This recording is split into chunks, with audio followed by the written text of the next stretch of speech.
পরীক্ষিত কোনো পথে নয়, আল্লাহর রসুলের আদর্শের পথে আমরা মানুষকে আহ্বান করতে থাকি। ইনশাআল্লাহ আল্লাহ সুবহানাহু ওয়া তাআলা আমাকে কল্যাণ দান করবেন। আমরা প্রত্যেকের জন্য প্রত্যেকেই কল্যাণ কামনা করতে থাকি, মানুষের জন্য আমরা হেদায়েতের দোয়া করতে থাকি এবং মানুষের কাছে সত্যিকার অর্থে হেদায়েতটা পৌঁছাতে থাকি, সত্যিকার হেদায়েতের তাবলীগ মানুষকে করতে থাকি, আল্লাহর কিতাবের তাবলীগ করতে থাকি, রাসূলের হাদিসের তাবলীগ করতে থাকি। ইনশাআল্লাহ পরিবর্তন ঘটে যাবে এবং আমাদের মাঝে যে সমস্ত বিষয়গুলো নিয়ে বিরোধ আছে, এই বিরোধগুলো মিটাবার একমাত্র পথ হচ্ছে কোরআন এবং সহিহ সুন্নাহর মাধ্যমে। জাযাকুমুল্লাহ খায়র, আল্লাহ আপনাদেরকে তৌফিক দান করেন। ভাইয়া যে কথাটি বললেন যে আল্লাহ রসুল সাল্লাল্লাহু আলাইহি ওয়াসাল্লাম যে তার সাহাবীরা যে দুরূদটা পাঠ করতেন সেটা কোন দুরূদ? জি, সূরা আহজাবের এই আয়াত যখন অবতীর্ণ হলো, ইন্নাল্লাহা ওয়া মালাইকাতাহু ইউসাল্লুনা আলান নবী ইয়া আইয়ুহাল্লাযীনা আমানু সাল্লু আলাইহি ওয়া সাল্লিমু তাসলিমা, এই আয়াত যখন অবতীর্ণ হলো, সাহাবা একরাম রিদওয়ানুল্লাহি তাআলা আলাইহিম আজমাইন তারা জিজ্ঞেস করলেন, ইয়া রাসূলুল্লাহ কাইফা নুসাল্লি ওয়া নুসাল্লিমু আলাইকা, আমরা কিভাবে আপনার উপরে সালাত এবং সালাম পাঠ করব, কিভাবে করব?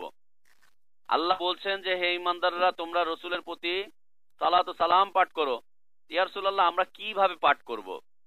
আল্লাহ রসুল সাল্লাল্লাহু আলাইহি ওয়াসাল্লাম তাদেরকে শিখাচ্ছেন, ক্যুলু আল্লাহুম্মা সাল্লি আলা মুহাম্মাদ ওয়া আলা আলি মুহাম্মাদ কামা সাল্লাইতা আলা ইব্রাহিম ওয়া আলা আলি ইব্রাহিম ইন্নাকা হামিদুম মাজিদ, আল্লাহুম্মা বারিক আলা মুহাম্মাদ ওয়া আলা আলি মুহাম্মাদ কামা বারাকতা আলা ইব্রাহিম ওয়া আলা আলি ইব্রাহিম ইন্নাকা হামিদুম মাজিদ, যেটা আমরা সালাতের মধ্যে পাঠ করে থাকি তাশাহুদের পরে। সালাতে তাশাহুদের পরে যেটা আমরা পাঠ করে থাকি, যেটাকে আমাদের দেশে দুরুদে ইব্রাহিম নাম দেওয়া হয়েছে, এটাই হচ্ছে সুন্নতি, এটাই সাহাবারা পাঠ করতেন, এটাই রাসূল সাল্লাল্লাহু আলাইহি ওয়াসাল্লাম শিখিয়েছেন, এটাই হচ্ছে ওয়াহির দ্বারা প্রমাণিত।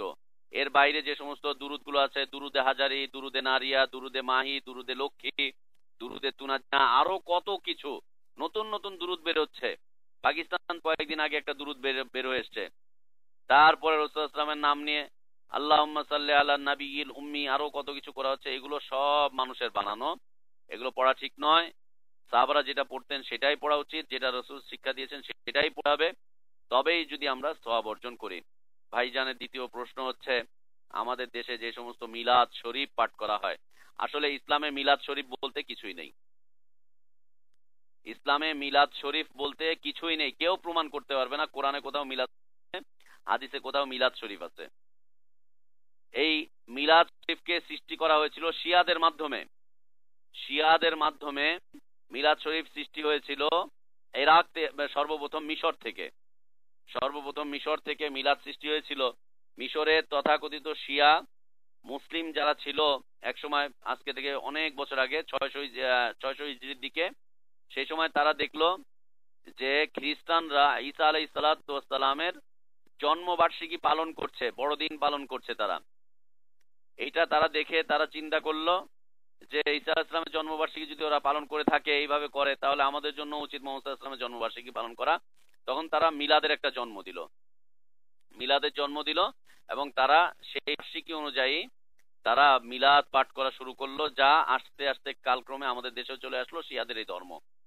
আর সেটা তারা ওই মিলাদ অনুষ্ঠানে দুরুদে ইব্রাহিমী পাঠ করত, কিন্তু আমাদের দেশে যে দুরুদটা পাঠ করা হচ্ছে মিলাদে, এইটা তাদের দেশ থেকে, এটা আমাদের দেশের মুন্সি মেহেরুল্লাহ সাহেব, যার নাম আমরা শুনে থাকি পাবনায় এবং কুষ্টিয়া এলাকায়।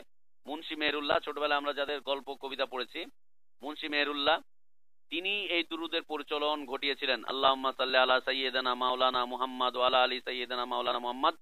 এখানে শিরকি কথা রয়েছে, আমাদের সামনে আলোচনা আসবে।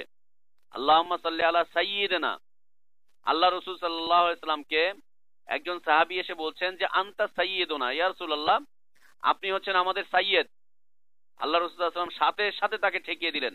আজকে আমাদের যে আলোচনা ছিল যে তাওহীদ সংরক্ষণ এবং শিরকের পথকে রুদ্ধকরণ, আল্লাহ রাসূল সাল্লাল্লাহু আলাইহি ওয়াসাল্লাম তখন সাথে সাথে সেই সাহাবীকে বলছেন যে দেখো, তুমি আমাকে সাইয়্যিদ বলতে যেও না, কারণ আস-সাইয়্যিদ আল্লাহ, আল্লাহই হচ্ছেন একমাত্র সাইয়্যিদ, আল্লাহই হচ্ছেন সাইয়্যিদ।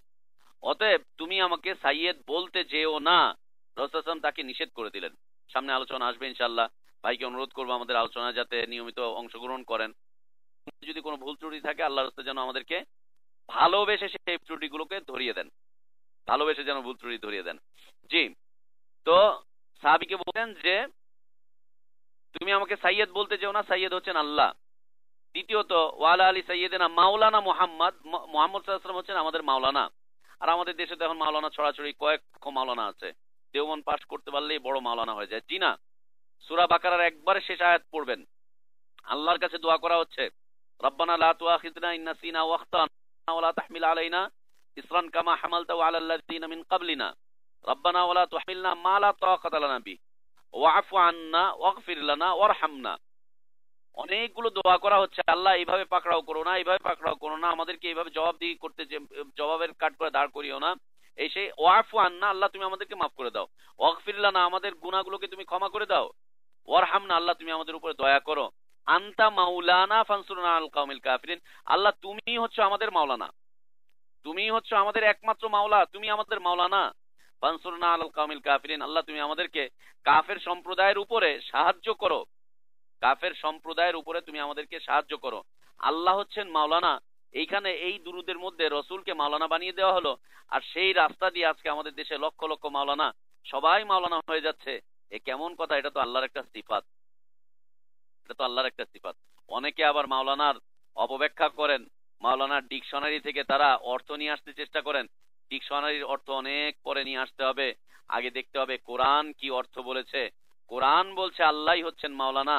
এখন দুরুদের মধ্যে, মিলাদের মধ্যে রসুল মাওলানা হয়ে গেল, আর দাওরা পাশ করতে পারলে হুজুররা বড় মাওলানা হয়ে যাচ্ছেন। এ কথা ঠিক নয়, এটা আল্লাহর সিফাত, এটাকে বর্জন করতেই হবে। আর 3 নম্বর প্রশ্ন করেন মিলাদের মধ্যে কিয়াম করা, যে যেই জিনিসটার কোনো ভিত্তি নেই সেখানে এখন কিয়াম করুক আর সেখানে শুয়ে পড়ে কিছু করুক, পুরোটাই হচ্ছে একদম বাদ কাজ, পুরোটাই হচ্ছে বর্জনীয়, পুরোটাই বর্জনীয়, পুরোটাই বর্জনীয়। দাঁড়িয়ে করুক, বসে করুক, শুয়ে করুক, যেটাই করুক, যেটাই করুক না কেন পুরোটাই বর্জনীয়। আর দাঁড়াচ্ছে কেন? দাঁড়ানোর পিছনে, দাঁড়াবার পিছনে একটা শিরকি ধারণা আছে যে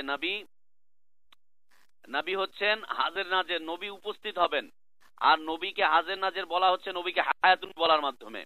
আর নবীকে হায়াতুন নবী প্রমাণ করার জন্য ওই যে সালাম দিয়েছে আহমদ রিফাই সাহেব, আর রাসূলুল্লাহ সাল্লাল্লাহু আলাইহি ওয়াসাল্লাম হাত বের করে দিয়েছেন, এই যে সব শিরকি কার্যকাহিনী, শিরকি কার্যকলাপ সব এসে এই মিলাদের মধ্যে ঢুকেছে।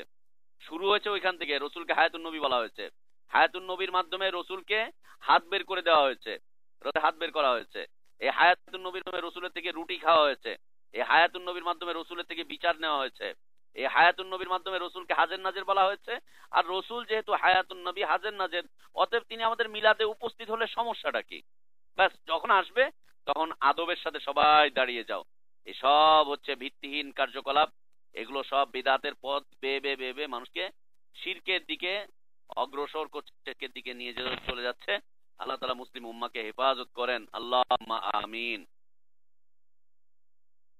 আমিন আমিন। তো সম্মানিত ব্রাদার, ভাই আসসালামু আলাইকুম।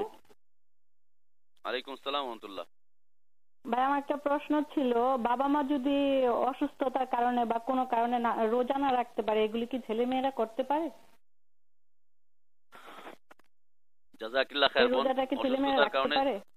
জাযাকাল্লাহ খায়ের। অসুস্থতার কারণে যদি বাবা মা রোজা রাখতে না পারে, অসুস্থতার কারণে যদি সিয়াম পালন করতে না পারে, তাহলে সেই সিয়ামের ফিদিয়া দিবে।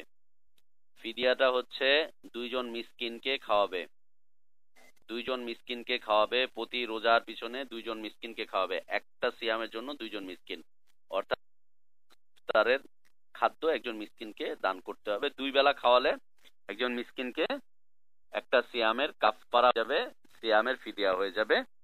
এটা হচ্ছে বিধান। জি, সিয়ামের ফিদিয়া হবে। আর যদি ফিদিয়া দেওয়ার মতো ক্ষমতা না থাকে তাহলে শুধু আল্লাহর কাছে ক্ষমা চাইলেই হয়ে যাবে ইনশাআল্লাহ। তওবা করলে আল্লাহ মাফ করে দেবেন ইনশাআল্লাহ। জাযাকাল্লাহ। তো যাই হোক, সিস্টেম চেঞ্জ করা নেই, তো আমি সিস্টেমটা চেঞ্জ করে দিচ্ছি। সিস্টার মডারেটর হয়ে প্রশ্ন করেছেন, জাযাকাল্লাহ সিস্টার। তো আমি এই মুহূর্তে সিস্টেমটা চেঞ্জ করে দিচ্ছি। যারা নেক্সট প্রশ্ন করবেন, স্টার 6 এর করে প্রশ্ন